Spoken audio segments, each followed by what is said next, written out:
Parlons peu, parlons bien. Pour ceux qui ne me connaissent pas, je m'appelle Grégoire, bienvenue sur la chaîne. Je vais faire une vidéo aujourd'hui un peu plus chill que d'habitude, comme vous pouvez le voir sur le tableau, qui va parler donc du coup des différentes choses qui englobent la première. Et comme d'habitude, j'ai mis les timestamps sur la barre de progression pour ceux qui veulent directement sauter aux choses qui vous intéressent le plus. Donc sur ce, on va commencer avec le premier point qui est le déroulement de l'année. D'abord, ce qui fait de la première une année assez particulière, c'est qu'en fait c'est la première année de ce qu'on appelle le cycle terminal.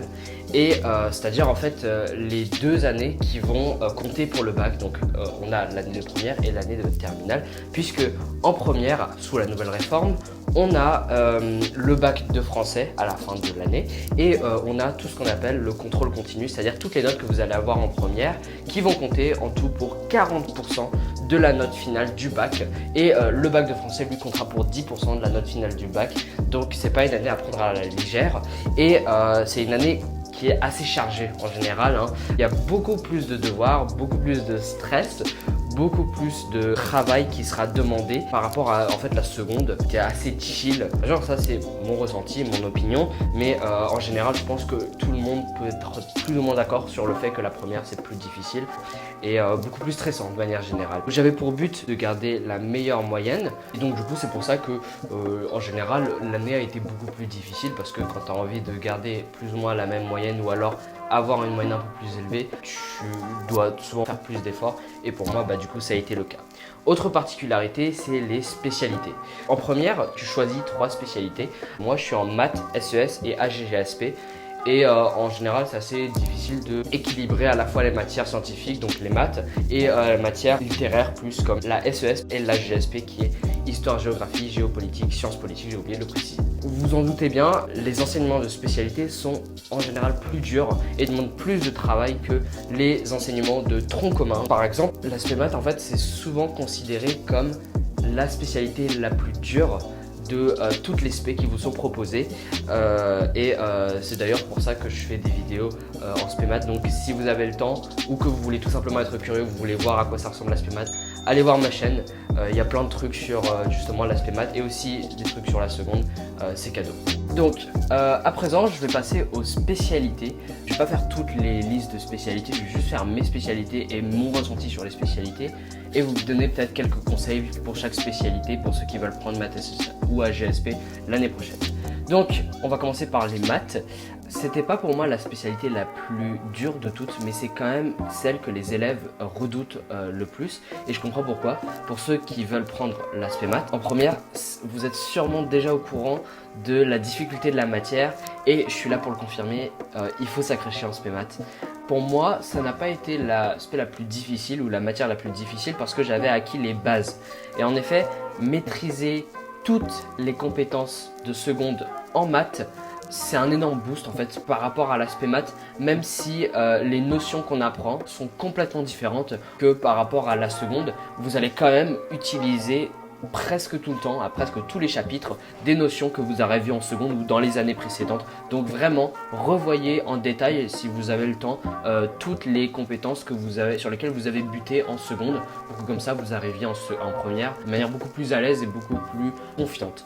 Si vous avez quelques lacunes en seconde et que vous cherchez à revoir le programme, n'hésitez pas encore une fois à revoir mes vidéos, voir mes vidéos sur ma chaîne. J'ai tous les chapitres vraiment dessus en seconde. Donc voilà, vous pouvez voir juste très rapidement, c'est cadeau. Perso, ce qui a été chaud à gérer en maths, c'était la rigueur dans la rédaction.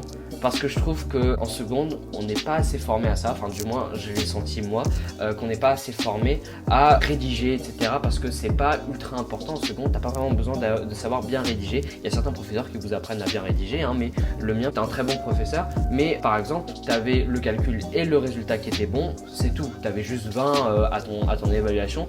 Alors qu'en maths, en spé maths, t'as beau avoir bon au résultat et au calcul, tu peux pas avoir au-dessus de 12-13 si ta rédaction est fausse, parce que la rédaction va compter pour à peu près 30-40% de ta note. Donc vraiment, c'est ultra important la rédaction. Ne négligez pas la rédaction et notez bien toutes les rédactions en cours quand vous allez faire vos corrections. Alors, la SES, c'était, je pense, matière la plus facile à gérer des 3 spécialités. J'avais pas les meilleurs résultats, hein, mais en fait du moment que tu connais ton cours et que tu sais plus ou moins rédiger avec la structure que te donne le professeur, bah, tu peux t'en sortir avec une assez bonne note sans trop d'efforts. Mais du coup, ce qui me frustre le plus, c'est plus le fait qu'en général, dans les enseignements plutôt littéraires, les notes sont très abstraites. Enfin, je sais pas si vous comprenez ce que je veux dire. Genre, par exemple, en SES ou en AGGSP, on fait souvent des dissertations.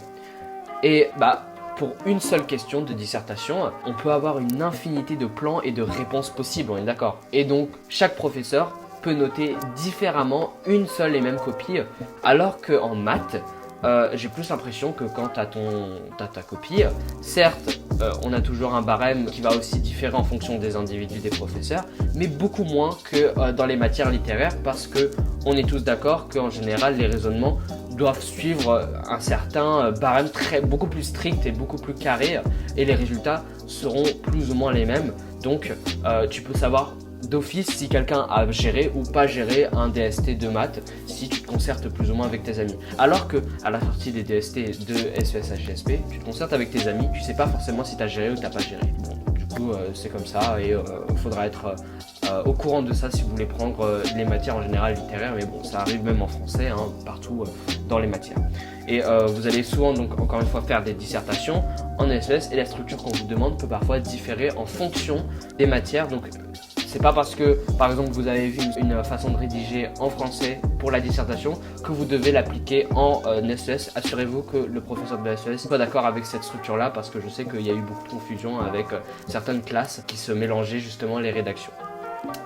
Enfin, la GGSP, en AGGSP, on apprend plus à réfléchir sur un sujet vaste qui combine les 4 matières. Donc AGGSP, ça veut dire histoire, géographie, géopolitique et sciences politiques. Donc vous allez combiner les 4 matières et sur un thème bien précis. Donc par exemple, le premier thème que vous êtes censé voir, c'est la démocratie. Donc en démocratie, vous allez voir l'histoire de la démocratie, donc allant de Athènes, la Grèce antique, au XXIe siècle, en passant par le XIXe siècle, le siècle des Lumières, le XVIIIe siècle, etc. Et vous allez voir la géographie de la démocratie, donc les lieux d'impulsion de la démocratie, les États-Unis, la Chine, etc., l'opposition entre les deux.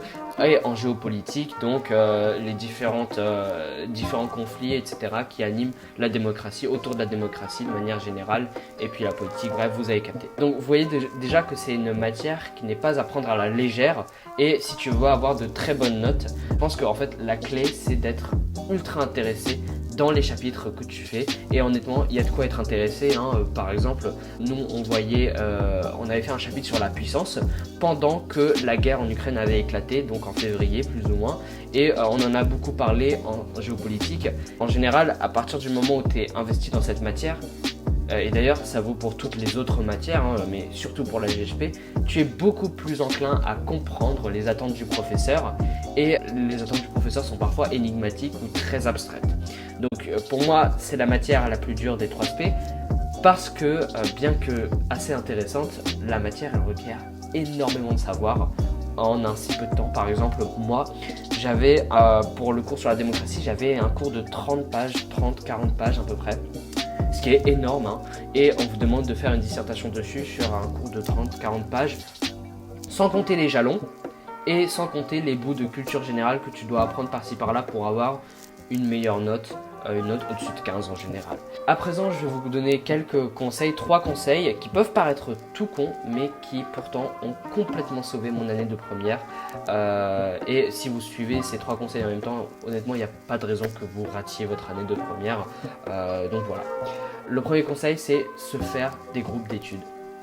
Il est normal que face à des périodes de stress et de révision, vous soyez submergé et par conséquent, il peut être assez utile de se constituer un groupe d'études qui ont les mêmes objectifs que toi, hein. Pour ma part, je faisais partie d'un petit groupe d'études de 4 personnes avec qui on révisait régulièrement la GGSP, étant donné que c'est une matière assez lourde en termes de connaissances, et on s'organisait pour se retrouver dans un café ou chez quelqu'un pour réviser 1 ou 2 heures sur des sujets d'entraînement ou alors des ouvertures de dissertation, etc., etc. Et on avait aussi tous acheté le même livre de révision. Je mettrai la référence dans la description pour ceux qui le veulent. C'est un très bon livre qui détaille tout et qui résume ultra bien le cours. Comme on était tous plus ou moins intéressés par la matière, on se refilait des articles, des bouts de connaissances, de culture générale pour qu'on puisse les mettre dans la dissertation en ouverture ou en accroche. Et c'était ultra utile d'être dans un groupe où tu te sentais vraiment tiré vers le haut. Et voilà, donc ça a vraiment genre sauvé mon année et ma spécialité d'AGSP. Parce que sans ça, je pense que j'aurais pas eu les mêmes résultats du tout si j'avais pas intégré ce groupe d'études. Deuxième conseil, l'organisation. Je sais que ça peut paraître con, mais l'organisation, c'est tellement important en première, encore plus que les années précédentes. Pour ma part, dès qu'un professeur nous donnait un truc à faire, je le faisais le jour même, au lieu d'attendre 2-3 jours, voire même la dernière nuit pour le faire. Souvent, ton travail est de meilleure qualité et je me reposais pas souvent en week-end parce que tant que je n'avais pas en fait fini tous les trucs à faire pour la semaine ou les semaines à venir. Et par conséquent, je voyais pas beaucoup mes amis ou mes proches, etc. Honnêtement, c'était pas du tout par rapport aux devoirs, hein. C'était plus parce que j'avais pas mal d'extracurriculaires et donc du coup, ça alourdissait énormément mon emploi du temps et je passais pas beaucoup de temps du coup avec mes amis ou je sortais pas beaucoup. Mais je suis en train de décrire la première comme si c'était vraiment l'enfer, mais c'est vraiment pas le cas, hein. Encore une fois, la charge de travail, elle est un peu plus élevée qu'en seconde, mais c'est pas non plus monstrueux. Je passe en moyenne, 3 bonnes heures par semaine à faire des devoirs. Enfin, 3 bonnes heures, ça dépend, c'est vraiment une moyenne, hein, donc voilà. Mais ça peut passer parfois jusqu'à plus de 10 heures, ça dépend vraiment des périodes. Donc voilà, dès qu'on te donne un truc à faire, n'attends pas la dernière minute pour le faire parce que tu devras faire face à des périodes où tu auras plein de tests d'un coup et tu n'auras pas le temps de tout faire. Troisième conseil, écouter en cours. Pas besoin d'être en première pour connaître ça. Je me souviens l'année dernière que j'écoutais assez peu les cours de maths parce que je considérais tout pour acquis.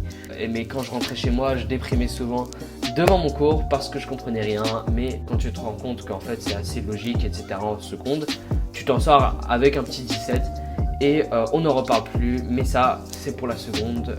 En première, c'est complètement différent.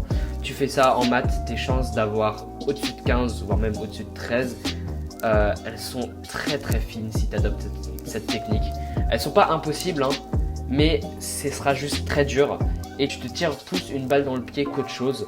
Donc voilà, mon conseil c'est d'écouter en cours, surtout pour ceux qui veulent faire spé maths parce que les cours sont très compliqués, très compacts et donc vous n'aurez pas le luxe de demander à la prof de ralentir ou de redemander d'expliquer tout ça parce qu'en fait toi t'écoutais pas vraiment, tu parlais à ton camarade, etc.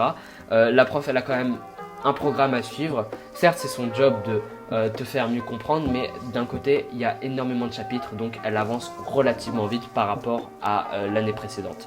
Donc suis les corrections d'exercices et note bien la rédaction. J'insiste encore une fois sur la rédaction. Bon, avant de dévoiler mes notes pour cette année, je tiens à préciser que les notes ne reflètent pas du tout l'intelligence d'une personne. Je ne m'identifie pas comme une personne intelligente et je le dis d'ailleurs à tous ceux qui le pensent ainsi. Il n'y a pas de secret en fait pour avoir de bonnes notes. C'est vraiment le travail assidu et acharné. Et je pense que du moment qu'en fait tu te mets un objectif en tête et que tu te donnes tous les moyens de réussir, tous les moyens, ça comprend aussi des sacrifices, rien n'est impossible. Donc voici mes notes sur l'année. On peut voir que en général ça va. Les notes sont constantes et je pense que c'est vraiment venu du fait que je me suis pas vraiment relâché à n'importe quel moment cette année. Bon, le premier trimestre est toujours plus bas que les autres et c'est un peu normal tous les ans, hein. Tous les ans, le premier trimestre il est quand même un peu plus bas que les autres parce que c'est un trimestre d'adaptation. Tu débutes et tu sais pas vraiment comment ça marche, mais après tu t'adaptes et le deuxième trimestre tu as souvent de meilleurs résultats. Et vous remarquerez qu'en général le deuxième trimestre monte énormément aussi en intensité, je l'avais pas dit, hein, mais par rapport au premier trimestre, ça aussi ça vaut pour tous les ans, hein. Et vous allez faire face à beaucoup plus de tests, beaucoup plus d'écrits, beaucoup plus d'oral blanc pour le bac de français. C'est l'hiver, tout le monde est fatigué, etc. Et c'est une période qui est assez difficile. Voilà, et puis le troisième trimestre, c'est souvent le plus chaotique. Pas le plus dur, mais le plus chaotique. Déjà, c'est le trimestre le plus court des trois, parce que vous êtes lâché en général plus tôt pour le bac de français, pour réviser le bac de français. Ça dépend des écoles, hein, mais voilà. Et on a encore plus de tests rapprochés et des épreuves communes. C'est ultra stressant, donc voilà. Et on a aussi eu des épreuves de spécialité, donc des épreuves communes, encore une fois, qui ont été rapprochées avec des DST, etc. Et c'était vraiment ingérable. C'est sûr qu'au bout d'un moment, il y a des notes qui passent mal et c'est normal. Donc moi, ça m'a vraiment épuisé. Mais je suis content d'avoir pu garder la même moyenne que celle du deuxième trimestre, donc du coup c'est cool. En général, j'ai trouvé que l'année de première a été assez dure, mais pas insurmontable, hein. Si je devais mettre une note sur 10 en termes de difficulté, je mettrais un 7. Donc c'est assez dur, mais pas non plus insurmontable, encore une fois. Et remarquez que d'ailleurs, je n'ai pas parlé de l'aspect social, etc. dont les gens parlent d'habitude dans leurs vidéos. C'est parce que pour moi, j'ai préféré me concentrer sur l'aspect plutôt académique de l'année de première. Donc tout ce qui sera cours, devoirs, etc. J'avais beaucoup de trucs en parallèle avec les cours. Si vous voulez que j'en parle, n'hésitez pas à le mettre dans les commentaires. Mais il est vrai que j'ai fait énormément de belles rencontres, de nouveaux amis. Et j'ai trouvé aussi que la difficulté en fait de l'année de première nous a vraiment liés en tant que classe et ça ramène vraiment beaucoup de solidarité parce que on se donnait sur le groupe de classe souvent beaucoup de sujets d'entraînement ou alors on s'aidait énormément pour quand on avait des trucs qu'on comprenait pas, etc. Donc je trouve que c'est grave utile aussi d'avoir la classe en tant qu'entité pour nous aider. J'espère que cette vidéo vous aura plu. Si c'est le cas, n'hésitez pas à commenter, mettre un pouce bleu et vous abonner pour plus de contenu comme ça. Et sur ce, je vous souhaite de bonnes vacances et où que vous soyez, bonne chance pour votre première. Ciao.